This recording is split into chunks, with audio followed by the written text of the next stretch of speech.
Hello, my name is Dr. J. Michael Bennett. I'm an orthopedic sports medicine physician with the Fondren Orthopedic Group. And today I wanted to put together some basic videos just explaining exactly what happens in the doctor's office regarding the physical exam. A lot of times patients will come into our office and we'll run through a series of different tests. You'll hear us using specific names for those tests, or you'll see us typing them in on a computer or writing them down. A lot of times patients don't really know exactly what's going on or what we're looking for. I wanted to go ahead and clear away a little bit of the mystery behind that and go through exactly each test and what we are looking for with each test and why we do those tests. So today we're going to specifically focus on the shoulder exam. The initial shoulder exam begins just by inspection. You want to look at the shoulder and see exactly how the patient's standing while relaxed. Sometimes the patients can be hunched upward, sometimes they can posture a little bit, raising their shoulder. Sometimes you can even see a little muscle atrophy where the muscles seem to be a little bit smaller on one side compared to the other side. You can even see sometimes deformity if you have a fracture or broken clavicle, bruising or swelling. You may even see a little bit of a discrepancy in regards to the scapula in the back, where the scapula tends to stick out a little bit more. All these are very important in regards to the physical exam. So first off, when we evaluate a patient, we just look at their shoulder, generally speaking. The next thing we want to do is look at their range of motion and see what they actively can do on their own.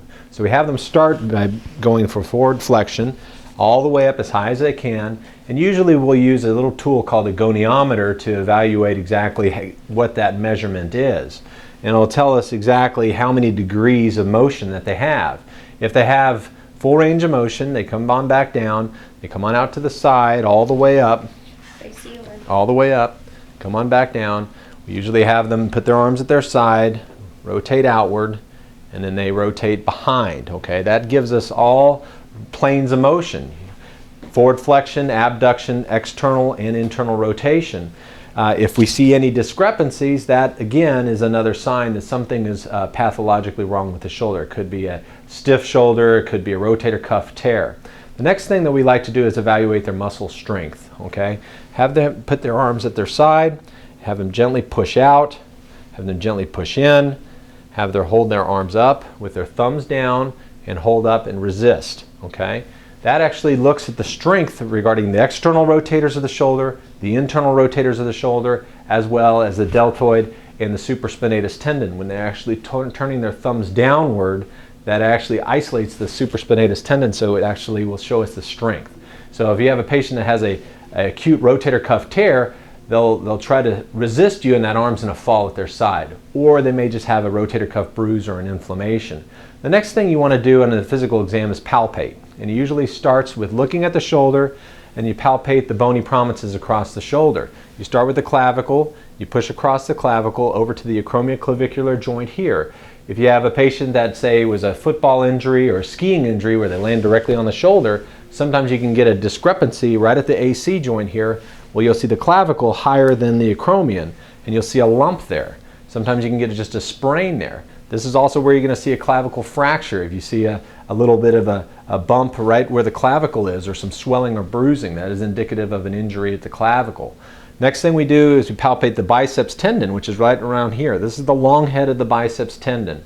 And it actually extends from the top of the shoulder all the way down to the biceps muscle, and then you have another tendon down here to the elbow. Sometimes you can have a biceps rupture where a patient will be lifting something heavy, they'll feel a pop, and then they'll have some swelling here, and then they'll have some fullness of this biceps. We call that a Popeye deformity. So that's actually something we look for in the physical exam as well. Then we just kind of push out here to the tuberosity region to see if there's any injury to the tuberosity of the shoulder. That may indicate a fracture or rotator cuff injury as well. The next thing that we do is a series of specific tests that we use to isolate certain areas of the shoulder. The first test we'll do is we abduct the shoulder and have the patient relax, and we just torque the shoulder just a little bit in different angles across the body. This is called a Hawkins test. And what that does is it kind of rotates the humeral head underneath the acromion, and if you have any inflammation or rotator cuff injury, that'll be painful to the patient.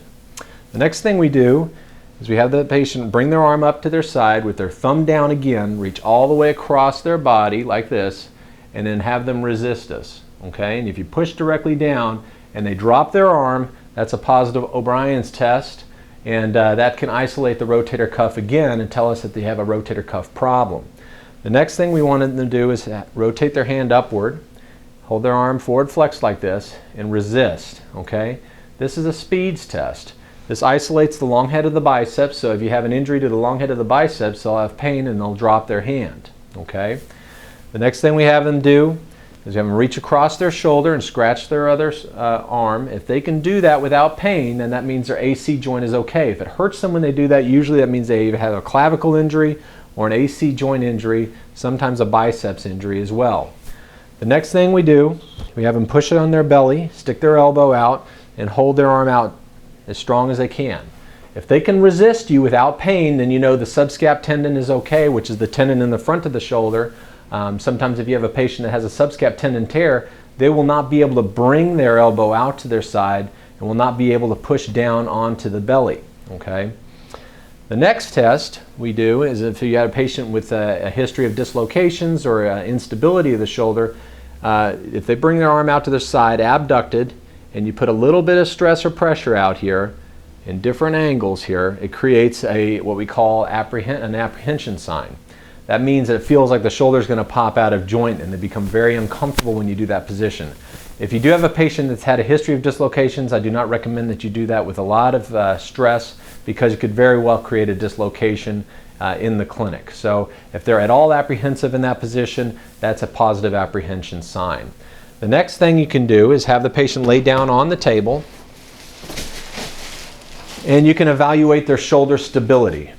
You have the patient gently abduct their arm to their side, and you gently put some stress on the posterior aspect of the elbow and see if the elbow slides in and out of the glenohumeral joint. You can do that with abduction, external rotation. You can do it also with inferior translation. Okay, you can go ahead and sit up.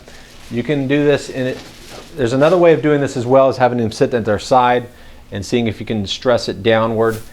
Sometimes if you have patients that have multidirectional instability or a very loose shoulder, you'll see what's called a sulcus sign, where you pull down on the arm and you'll see an indentation here at the acromion here, as the glenohumeral, as the humeral head subluxates inferiorly. Like I said before, if you have a patient that has multidirectional instability or a lot of laxity in the shoulder, be careful with this exam, because you could very well create a dislocation if they're very loose or if they have any incompetency regarding the glenohumeral joint. So these are just a few of the basic exams regarding the shoulder and what we're looking for when we're doing a shoulder exam. So hopefully that'll help, and if you have any questions or comments, please feel free to go to our website or call our office at 281-633-8600. Thank you.